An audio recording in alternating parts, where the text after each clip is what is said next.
Quiero dar primero las gracias a todo el mundo, al CNDEAC, a todos por venir, porque me hace muchísima ilusión presentar, primero publicar este libro aquí en el CNDEAC, a ver si me deja. Y luego presentarlo aquí, porque era muy curioso, de hecho pensándolo decía, soy de aquí de Murcia, he hecho cosas aquí en Murcia, pero nunca he hablado de estas cosas que llevamos muchísimos años ya investigando. De hecho, yo creo que fue en el 2010 cuando empezamos. O sea, ya han pasado muchísimos años. Y desde el 2010, desde la primera clase que me dio Jaime en el doctorado, yo hice el doctorado en la Complutense y Jaime me dio una asignatura sobre medios icónicos de masas, creo. Y en ese momento en el que yo recibí la clase de Jaime, cambié mi idea total de tesis doctoral. Yo quería hacer una tesis sobre arte político en el espacio público, pero cuando después de las clases de Jaime vi el potencial que tenía la publicidad, empecé a investigar, empecé a indagar.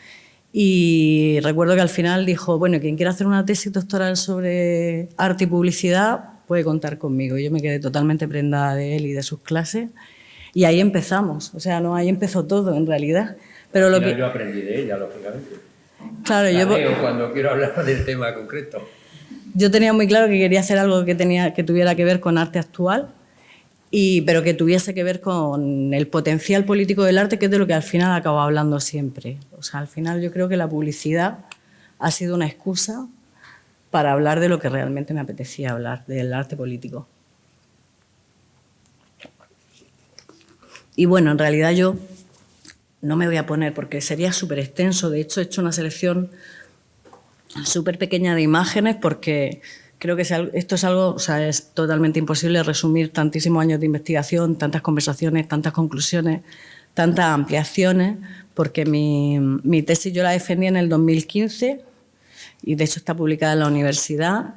Y cuando yo la retomo para escribir este libro, ya la había retomado varias veces y continuamente cada vez que la retomaba no paraba de cambiarla, ¿no? Todo iba siempre evolucionando, mis reflexiones iban cambiando, mis experiencias iban cambiando, mi acercamiento a los artistas también, porque este también es un trabajo colectivo, ¿no? Es un trabajo de intercambio con Jaime a nivel, ¿no?, de teoría, de pensamiento, pero también es un trabajo de trabajar de forma directa con todos los artistas, conocer su trabajo y saber por qué ellos trabajan de esa manera. Ahora voy a poner algún ejemplo y os contaré pero creo que eso es una cosa muy importante dentro de esta investigación. Y bueno, al final eso ha acabado haciendo bueno, pues que con todos ellos se haya creado una relación muy estrecha y de alguna manera lleguemos a una serie de reflexiones también en las que hablamos de si realmente lo que buscamos tiene sentido, no tiene sentido, por qué lo hacemos, ¿no? Cuando hablamos de arte político, siempre es muy curioso pensar que el concepto arte político podemos decir que es algo que está, ¿no?, ya muy trillado, ¿no?, algo que a lo mejor ha perdido todo su significado. Pero bueno, yo creo que cuando seguimos hablando de él es porque continúa teniéndolo en cierto sentido. Bueno, no me voy a enrollar luego sí.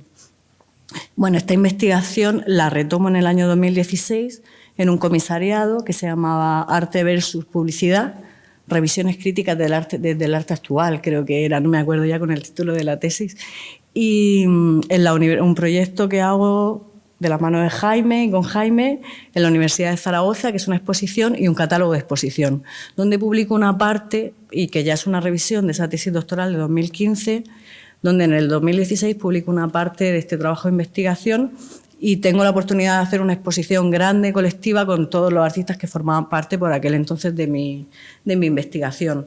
Muchos de esos artistas continúan y son fundamentales, pero bueno, el número de artistas han ido creciendo exponencialmente, porque al final sí que es cierto que hay artistas que trabajan mucho con esto de arte y publicidad desde el momento actual, pero otros no lo hacen normalmente, pero sí que lo utilizan. Al final, a mí lo que me interesaba son las relaciones que existen y que parten del binomio del arte y la publicidad desde el arte español actual.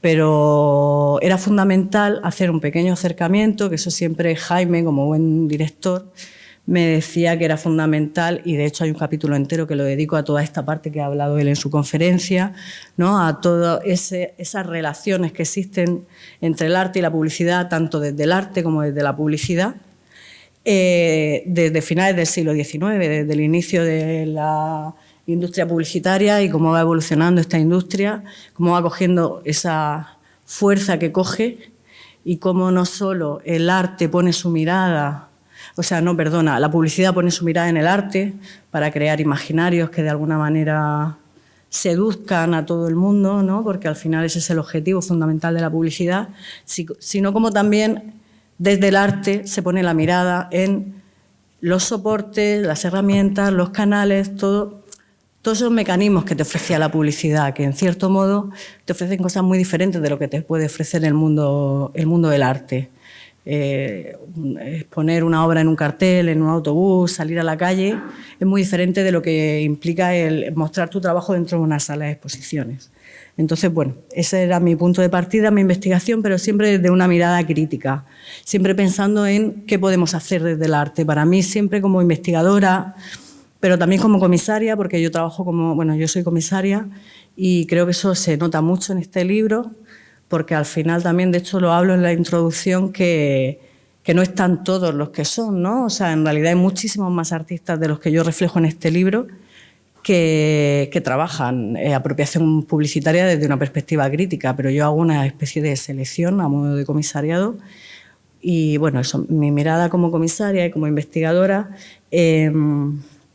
lo que me interesaba era hacer un acercamiento a estas herramientas publicitarias partiendo del momento en el que vivimos, un momento en el que, como bien ha expuesto Jaime, bueno, hay una contaminación visual abrumadora, donde convivimos cada día con una cantidad de imágenes, de mensajes visuales, ¿no? Que de forma directa asumimos sin pestañear y los hacemos propios. E incluso me ha gustado mucho eso que comentabas de la farsa, ¿no? O sea, esa parte de que tanto la industria publicitaria como nosotros sabemos que todo es una farsa, pero nos encanta, ¿no? Nos seduce. Y al final acabamos, ¿no?, en cierto modo, cayendo ante sus pies, ¿no? Yo tengo un iPhone, un Mac, porque me gustan y al final, hasta los que podemos llegar a ser más críticos, acabamos, ¿no?, atrapados en el sistema del que formamos parte, porque al final es algo que, aunque queramos salir de él, es inevitable y nos acaba seduciendo, ¿no? Y eso es lo que hace también la publicidad. Entonces, bueno, estos mecanismos son perversos, pero también son muy seductores. Y esto hace que muchos artistas, yo cuando hablo ahora de arte, hablo siempre de arte político, de arte crítico, esto hace que muchos artistas pongan su mirada en estos mecanismos para lanzar sus mensajes desde el arte. Este trabajo, por ejemplo, he traído muy poquitos trabajos de 3 artistas que yo creo que son fundamentales dentro de estas relaciones de arte y publicidad desde una perspectiva crítica. Este trabajo es de Rogelio López Cuenca y de Elo Vega. El proyecto se llama Golden Visa y se podía ver en el metro de Barcelona. Y bueno, hacen una apropiación directa de carteles publicitarios haciendo un mensaje claramente crítico a la forma en la que, bueno, en la sociedad occidental tenemos de habitar, ¿no?, y de vivir. Que es muy curioso, ¿no? Son imágenes muy duras, que son tan duras como las que muchas veces nos ofrece la publicidad, que en realidad, ¿no?, como la que ponías de Dolce & Gabbana, que dices, y esta imagen como sí, vale, es un escándalo, pero se tira un tiempo en la calle, ¿no? Y forma parte, ¿no?, la gente lo asume sin pestañear, ¿no?, diciendo, ¡ay, qué bonita!, ¿no?, qué cuerpo más bello, más esbelto, y bueno, y al final te está reflejando una realidad. He traído imágenes de Rogelio sueltas, ¿no? O este trabajo de Rogelio, que es de los 90, este es del 92, si no me equivoco, en el que se apropia directamente de logotipos. Entonces, bueno, en mi libro lo que hablo, principalmente hago eso, primero una pequeña contextualización de lo que es el marco de arte y publicidad, desde finales del 19, como he dicho, para luego pasar a hablar de las mitologías publicitarias, de lo que también ha hablado Jaime, y de los medios de comunicación de masas. Al final eso, hacer esa aproximación para intentar entender, claro, desde nuestro campo como historiadores del arte, porque nosotros yo no vengo de la comunicación audiovisual, aunque tienes que leer al final un poquito de todo, intentar entender cómo funcionan, cómo funcionan o cómo piensan, aunque eso al final es prácticamente imposible porque son mecanismos muy diferentes, estas estrategias publicitarias y cómo, de alguna manera, ¿no?, pueden llegar a ser tan poderosas, pero cómo también pueden llegar a pasar desapercibidas, porque al final acaban compitiendo unas con otras. Como al final la marca, el logotipo adquiere un poder tan importante y cómo acaba formando parte de obras de arte. Esta también es de los 90. Y esta pieza de Picasso. En el tercero de los capítulos del libro me centro en una parte que además a mí me resultó muy divertida investigarla, he escrito mucho sobre ello, he pensado mucho sobre ello y he compartido mucho sobre ello, que es esa parte de la apropiación directa de estrategias publicitarias. Y yo lo divido en cuatro bloques. La apropiación de la marca y creación de nuevas marcas, la apropiación de la campaña publicitaria, para crear contracampañas en muchas ocasiones, la del eslogan o el texto, como el texto en forma de eslogan o de lema, como sucede con el colectivo Democracia, pasa a formar parte de la obra de arte y coge un papel muy importante, como forma también parte de un spot publicitario, de una campaña publicitaria. Y el contexto, el canal de difusión. Yo le llamo contexto porque me gusta la palabra así como, bueno, que me funciona bien, pero bueno, al final es el soporte, o sea, el uso desde el arte, desde las artes visuales, de una valla, de un MUPI, de un spot al uso, ¿no? De cómo estas herramientas, estos mecanismos, que yo divido en estos cuatro, pero seguramente habrá millones más, son apropiados por los artistas, ¿no? Como en este caso se hace una descontextualización de una serie de logotipos para hablarnos de otras cuestiones muy diferentes, pero desde el arte, ¿no? Yo siempre defiendo un arte que de alguna manera quiere lanzar un grito, lanzar un reclamo, pedir algo, ¿no? O por lo menos invitarnos a pensar, no ese arte que tú vas al museo, contemplas, paseas y te vas igual que has entrado, ¿no? Yo creo que es muy importante que desde el arte, bueno, que cada uno desde lo que sabemos hacer, que yo lo que sé hacer es, no sé, escribir, pensar, no sé, esa parte que tiene que ver con el arte contemporáneo, que cada uno desde lo que sepamos hacer pongamos nuestro granito de arena e invitemos a la gente que entra a ver una exposición o que lee un texto, lee un artículo, a pensar en cuestiones sociales, políticas, económicas, culturales que nos están sucediendo y que muchas veces es muy fácil silenciar, pero que bueno, intentamos ponerle voz y bueno, a veces funciona y a veces no funciona, ¿no? Las imágenes que había puesto antes son de Rogelio López Cuenca, estas son de Noaz, que es un artista urbano, en principio que su trabajo es bajo el seudónimo de Noaz. Noaz es fundamental en mi trabajo, de hecho con él yo llevo trabajando desde el 2012, la tesis empezamos en el 2010, empezamos a hablar antes, pero en el 2012 empezamos a trabajar mano a mano y bueno, él viene de una formación de diseñador gráfico y para él, sobre todo por cuestiones personales, para él le preocupaba mucho el mundo en el que vivíamos. Entonces decidió, desde su formación como diseñador gráfico, hacer contracampañas de forma autónoma. Y a través tanto del cartel como de la plantilla, hacer como eso, una serie de contracampañas donde nos invita, en cierto modo, a pensar qué está sucediendo en este mundo en el que vivimos. Y esta imagen estuvo inundando las paredes de Madrid, ahora mismo queda solamente una, esta ya ha desaparecido, que venía bajo un eslogan que ponía ¿qué piensan los gobernantes? Que es una imagen que está, yo diría que del 2008 o por ahí, o del 2010, y que sigue siendo muy actual, ¿no? Y esta a mí, de hecho, es de mis favoritas, desde Mis pedos huelen más y mejor, con la imagen de Mariano Rajoy. Él siempre se apropia de las imágenes de los políticos de cada momento, pero bueno, pues esta camiseta la podría vestir cualquier político ahora mismo del momento, porque al final es, ¿no?, esa forma que tienen de trabajar. Y este acercamiento desde las estrategias publicitarias, desde la ironía y desde el humor, hacen, en cierto modo, detenerse al paseante y a todas esas personas que van pensando en otras cosas, ¿no?, a decir, anda. Y en cierto modo es muy interesante, yo con él hablo mucho sobre eso, sobre que sobre qué potencial tiene este tipo de intervenciones, sobre qué efectividad pueden tener en el público, sobre cómo funcionan, sobre cómo no funcionan. Y bueno, he traído también unas imágenes para verlas al final que se corresponden a la campaña que está haciendo ahora con motivo de las elecciones en la Comunidad de Madrid, que es donde vivimos. Y bueno, él está haciendo su campaña porque al final, ¿no?, todo este tipo de cuestiones, pues quieres pensar que de alguna manera funcionan, ¿no? Este trabajo desde el colectivo Democracia, lo hicieron en Cartagena también hace unos años, coincidiendo con la Mar de Músicas, y lo que hicieron fue introducirse en una zona. Democracia trabaja desde la apropiación publicitaria, pero siempre desde un lenguaje político, desde la propaganda.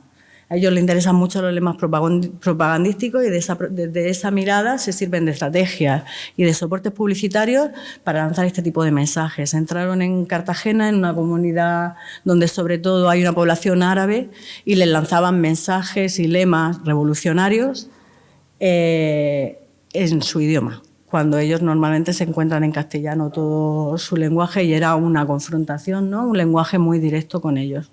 Este proyecto, esta imagen también es de Cartagena, lo llevaron también a Manresa, también en un mismo contexto, o trabajaron en México con una serie de carteles, ¿no?, donde hicieron una pegada de Estado asesino, libertad para los muertos, ¿no? Son carteles muy duros, pero bueno, también corresponden a una realidad del momento. Son piezas, muchas de ellas, que podrían pasar totalmente desapercibidas, que podrían formar parte, ¿no?, del imaginario colectivo de los carteles que habitan las ciudades. Este trabajo se podía ver en Dublín hace unos años, y también es del colectivo Democracia, que hicieron un proyecto bastante grande en Estados Unidos, en Inglaterra y en Irlanda, que era, bueno, te hablaban de Eat the Rich, Kill the Poor, y hablaban de todo el tema del capitalismo, ¿no?, de la agresividad, ¿no?, de este capitalismo que es capaz de devorarlo todo y de convertirlo en nada. Y ellos se introdujeron, en la parte de Dublín, se introdujeron en un centro comercial de allí, de Dublín. Estos mensajes lo hicieron con un colectivo de Estados Unidos. Y esta imagen, estas ya son imágenes actuales. Esta imagen se corresponde con una intervención, bueno, esta no es tan actual, esta es de... Empezaron a hacer bajo este lema de Enjoy the Colarse, intervenciones en Londres. Ellos trabajan con un colectivo de Londres, y con motivo de la pandemia empezaron a llenar toda la ciudad de carteles donde te invitaban a disfrutar del colapso que estaba generándose con motivo de la pandemia. Bueno, este tipo de trabajos, luego puedo seguir pasando, esta es la de Noah. Este tipo de trabajos ocupan el capítulo 3 del libro, que es un capítulo bastante extenso, donde hablo de estos trabajos, donde hablo del colectivo PSJM, que también llevan desde los 90 trabajando esta apropiación, trabajando la creación incluso de nuevas marcas, ¿no?, como por qué, si la publicidad es capaz de crear marcas, logotipos, lanzarlos al mercado y lanzar productos, nosotros no podemos crear nuestras propias marcas.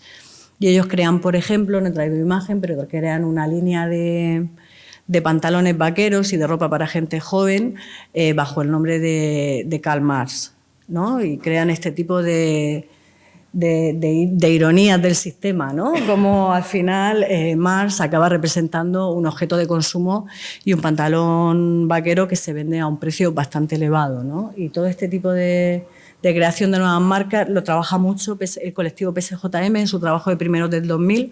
Ahora están trabajando en una línea muy diferente, pero siempre hay una parte de estrategia, de marketing, siempre acaban aludiendo en cierto modo a toda esta parte comercial. Elo Vega trabaja mucho también con la imagen publicitaria, con la imagen de la mujer, con la canibalización de la imagen de la mujer en la publicidad, porque es curioso cómo existen unas normas y unas leyes de publicidad sobre cómo utilizar, cómo no utilizar el cuerpo de la mujer, cómo representarlo, cómo no debes de representarlo nunca, pero sin embargo las agencias publicitarias eso se lo saltan a la torera y hacen lo que realmente quieren, ¿no? Nos venden ese cuerpo femenino delgado, bello, que si te pones un poquito de botox muchísimo mejor, porque así estás mucho más guapa, ¿no? Y también si estás callada, muchísimo mejor.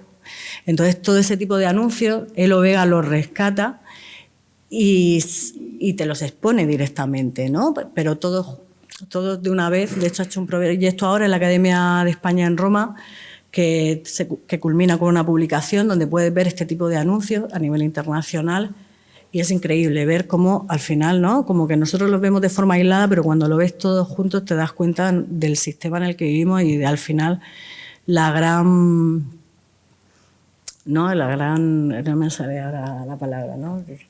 Bueno, es que en realidad es una barbaridad. Y este tipo de trabajos dan visibilidad a estas cuestiones que, bueno, que en cierto modo muchas veces permanecen invisibles, pero que forman parte de nuestro día a día. Luego, en el siguiente capítulo, el capítulo 4, es donde me detengo, que es una parte que inicialmente en mi tesis doctoral me detenía bastante menos, porque al final cuando haces una tesis doctoral siempre te dicen, céntrate, Ana, no sigas, hay que terminar, Y es una parte que la he ampliado ahora bastante, de hecho, con esta publicación, porque llevo todo este tiempo, la tesis yo la defendí en el 2015 y desde el 2015 hasta ahora ha pasado mucho tiempo y yo he estado obsesionada con esa parte, leyendo, ampliando, porque al final es un mundo...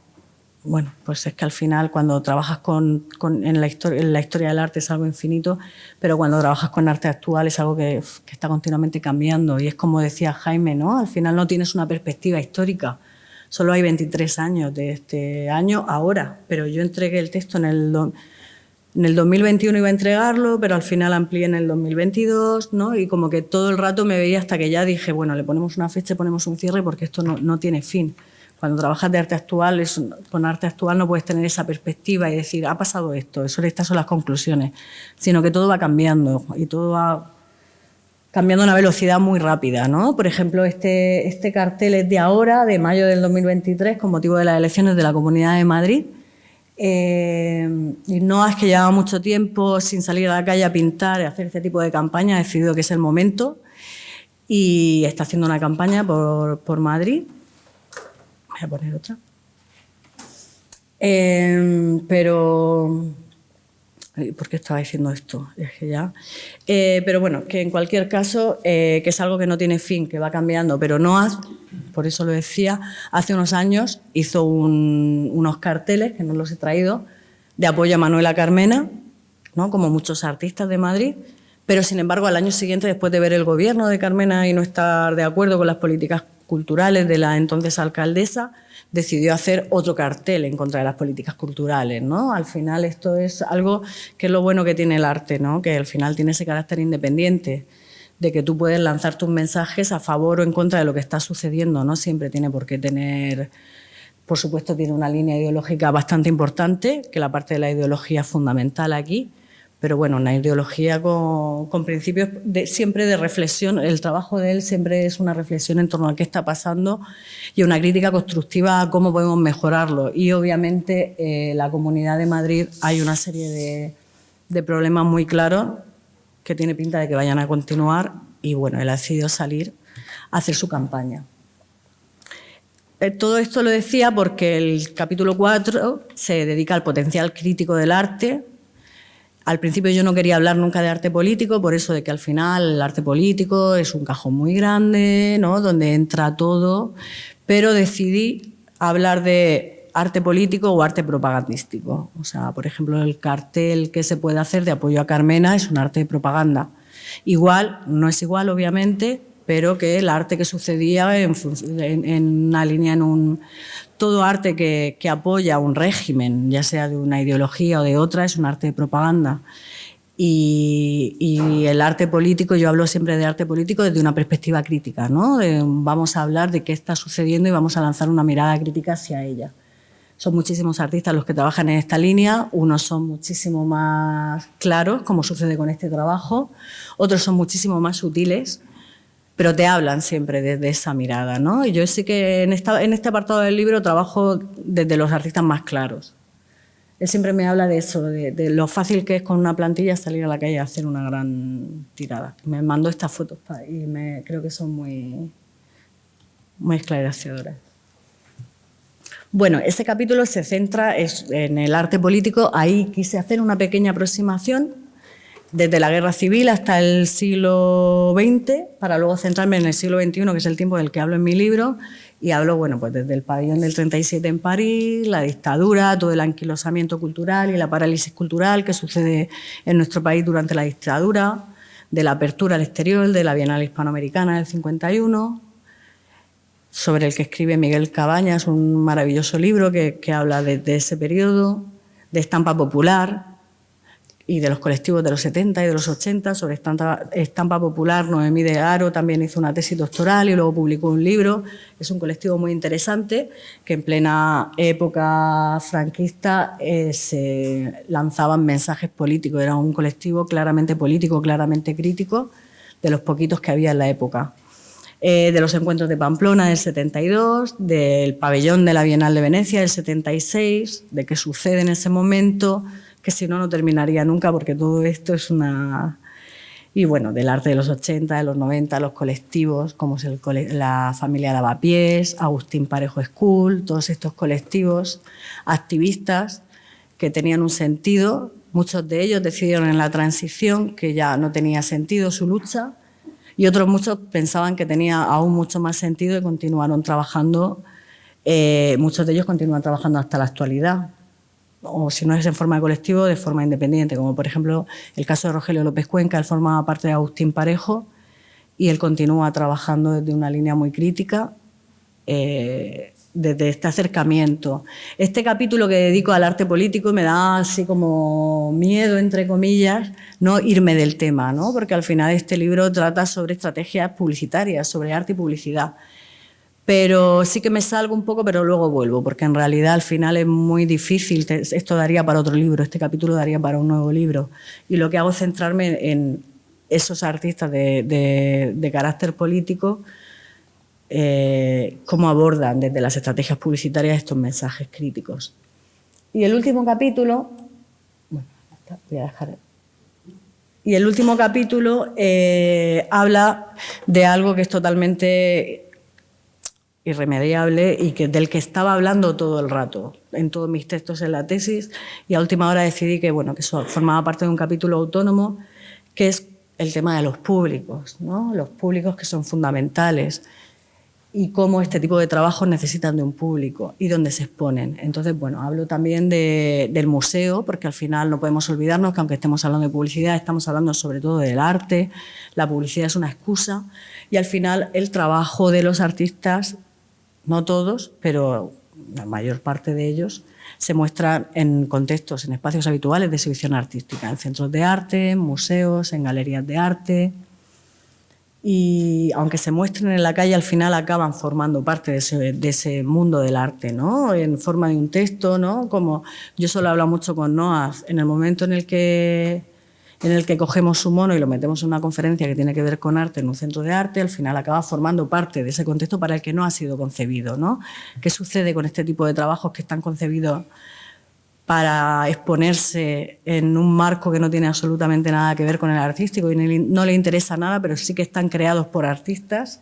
Está dentro, está fuera. Es realmente importante si está dentro o fuera. Necesitamos siempre, ¿no?, de alguna manera categorizarlo todo y ponerle pegatinas y etiquetas a todo. Y al final este capítulo, que inicialmente era como secundario, acabó convirtiéndose en algo muy, muy importante, porque habla de esta necesidad que tenemos los comisarios, los historiadores, de ponerle etiquetas a todo y de cómo estos artistas crean. Tiene como dos apartados el capítulo: desde dentro o desde fuera, ¿no? Desde dentro de la institución o desde fuera de forma autónoma.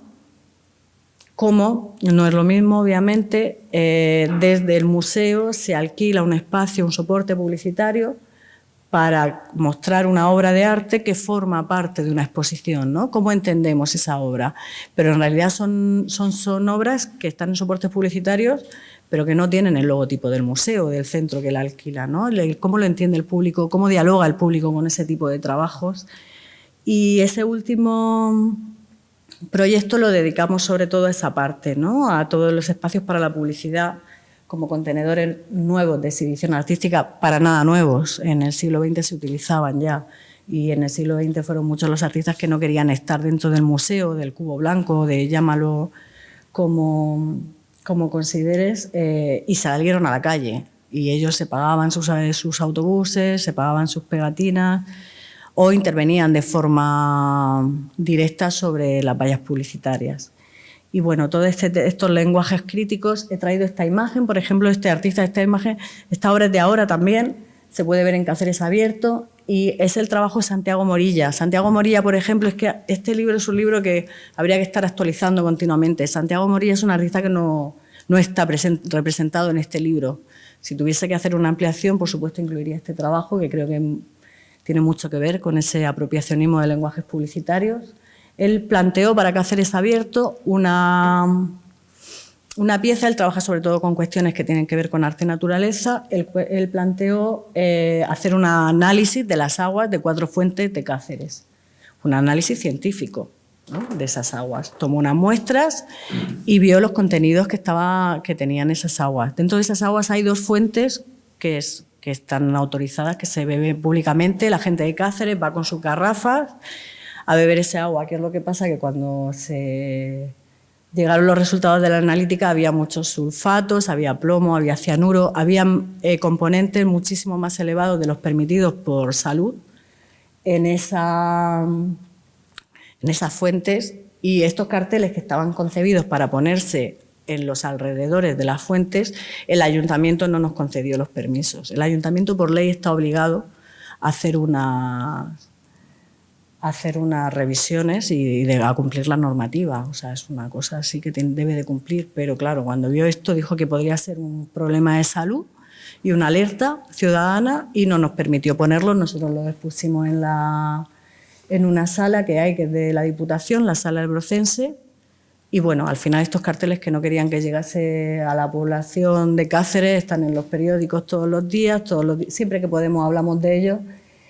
Y bueno, al final este tipo de trabajos, ¿no?, al final estos mensajes, ¿no?, esta apropiación del lenguaje publicitario, porque él los concibe como carteles publicitarios, de alguna manera responde muchas preguntas que yo lanzo siempre, que no siempre tienen por qué ser la correcta, porque no siempre tienen por qué funcionar, pero bueno, en este caso sí que han funcionado, ¿no? Podemos desde el arte alertar, podemos desde el arte llamar la atención, se puede desde el arte, ¿no?, desde un contexto tan reducido que le interesa, por desgracia, a tan poca gente, podemos llegar a un público amplio y podemos hablar de problemáticas sociales reales, ¿no?, como es el caso de la contaminación de las aguas de Cáceres. ¿Por qué? Pues por la actividad minera de la ciudad, obviamente, que tanto niegan los partidos, ¿no? Que al final todo esto es una cosa que está como muy clara, pero que nadie la quiere decir. Pues yo quiero pensar que sí que sí que sirve para algo, ¿no? Que sí que de alguna manera, por ejemplo, aquí en este caso, pues la gente ha dicho, ups, pues resulta que es que del agua que estoy bebiendo a lo mejor me compro una botella de agua, ¿no? Y lo mismo puede suceder con... Esta imagen me gusta mucho, que es de Julio, mi compañero de Cáceres Abierto, uno de los comisarios, con su hija, ¿no? Al final, la educación, ¿no?, de abajo, lo importante de que todo este tipo de mensajes, ¿no?, de carácter crítico, de carácter social, calen, ¿no?, y calen en las nuevas generaciones y que formen parte, ¿no?, de nuestro día a día, que al final yo siempre hablo, y de hecho lo he lanzado antes, de ese público activo, ¿no?, de ese público que llega al museo y que no todo el mundo se va pensando algo. Hay mucha gente que entra y al final el problema que encontramos, y de hecho hablo también mucho en el libro, el problema que encontramos cuando entramos a un museo, a una feria del arte o una galería, es que entramos pensando en que vamos a ver arte, ¿no? Y es como todo ficción, es como si fuésemos a ver una película, ¿no? Entramos con las gafas de ver arte y luego salimos, nos las quitamos y aquí no ha pasado nada, ¿no? Pero bueno, es que queremos pensar que sí que hay gente que sale pensando ¿no?, por lo menos pensando y reflexionando sobre cuestiones que lanzan estos artistas. Y bueno, eso es un poquito un resumen de todo lo que llevo todos estos años investigando. Es que es muy difícil en realidad, no en tan poco tiempo, no sé cuánto tiempo llevo, pero es como muy complicado porque hay tantísimos frentes abiertos y tantas cosas que han ido cambiando, ¿no? Que se han ido ampliando y que continuarán ampliando, porque yo lo comentaba con Jaime, que al final es como que para mí este libro es como el cierre de una etapa de ya no quiero escribir más sobre arte y publicidad. Pero sin embargo lo presentamos en Madrid y después de la presentación Rogelio López Cuenca me comentaba, pues estoy haciendo un proyecto sobre Picasso del Ministerio, ¿por qué no escribes un artículo sobre Picasso y la publicidad? Y yo dije, venga, vale, ¿no? Y sigo escribiendo sobre la publicidad.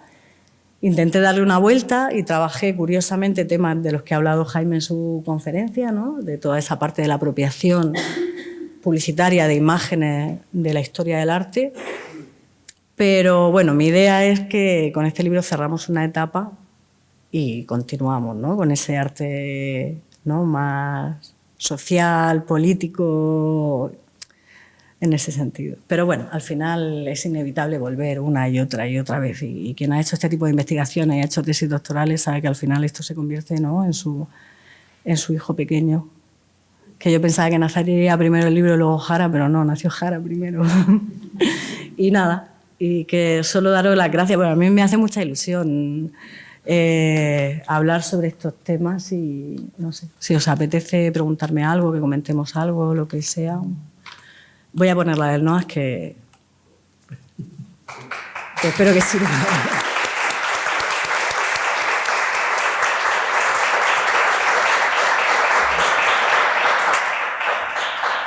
Y luego hay una cosa que a mí me hace siempre mucha ilusión, que es que Jaime siempre me dice que a partir de estos trabajos, en las clases de la Complu entra Democracia, entra Noas, entra Rogelio, ¿no? Que bueno, que no se habla solo de Toulouse-Lautrec, que yo aquí en Murcia no... De Noas, la imagen de Aznar. El Noas, el toma, no Aznar. No Azuar, no a la guerra. Y sale una carita de Aznar, como las caritas de Franco que se pegaban con plantilla en la posguerra, pero con las dos orejas del ratón Mickey, de una elocuencia absolutamente brutal. La pongo siempre. Sí, como todo su trabajo, ¿no? Él al final siempre coge una imagen pública, porque son imágenes públicas que están en la red, y acaba, ¿no? Dándole una vuelta, ¿no? Ese crucifijo ya aparecía en la imagen de Menos es más, que es un lema que ponía con la imagen de Rajoy, de un proyecto que hicimos en el 2012 para Espacio Trapecio, ¿no? ¿no? Al final, en esa imagen era una hiena fusionada con Rajoy, con la imagen de Rajoy, que él siempre decía, no es Rajoy, ¿no? Pero claro, obviamente era una imagen que se reconocía muy bien, ¿no? Y como aquí Esperanza Aguirre aparece con la cara cuarteada, ¿no? Como si fuera un zombi que se levanta, resurge y resurge. Son duras, él le da mucha, o sea, él trabaja mucho todo el tema tanto del imaginario, o sea, toda esa relación conceptual con la imagen. Para él es muy importante y hace un trabajo de investigación bastante grande antes de salir a la calle con una imagen nueva. Ahora, tanto los que estudiamos el fenómeno como los que trabajan con lucidez en ese caso saben cuál es el peligro. Digamos, la institución acaba devorándolo todo, transformándolo en obra de arte. Es decir, nos podemos encontrar un Van Gogh, que es posiblemente esa pintura de la absoluta desesperación, en la sala de un consejo de administración de una multinacional.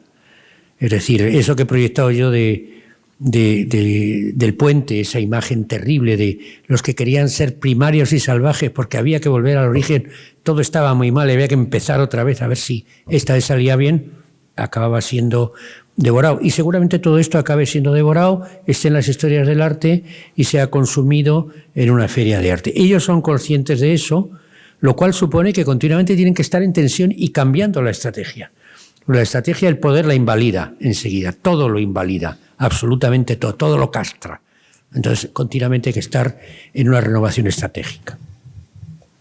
Sí, claro, porque ese es uno de los peligros. Y claro, como tenemos el precedente del siglo XX, de todo este tipo de trabajos, no sé, Jaque es un ejemplo, ¿no? Hay muchos artistas del siglo XX que han concebido trabajos para estar fuera, pero que bueno, finalmente, al final, el mundo del arte es así, también hay que comer, o sea, tenemos que ser realistas y hay que vivir de ello. Muchos de estos artistas trabajan con galerías, además con galerías importantes. Rogelio López Cuenca este año ha ganado el Premio Nacional, trabaja con Juana Ispuru y es un artista muy reconocido, no tanto como él merecería, sí que es cierto, por el tipo de obra que él tiene, pero bueno, él es muy consciente de esos peligros del sistema. O Daniel García Andújar, que no he hablado de él, él siempre habla de esa grieta del sistema, ¿no? O sea, al final el sistema, nosotros formamos parte del sistema, el sistema también es nuestro, porque no vamos a servirnos de él. Pero ojo, tenemos que ver cómo hacerlo desde una resistencia, ¿no? Y somos capaces de hacerlo, llegamos a conseguirlo, no llegamos a... O sea, toda esa parte es muy interesante y a mí son las conversaciones que tengo con ellos que más interesantes me parecen.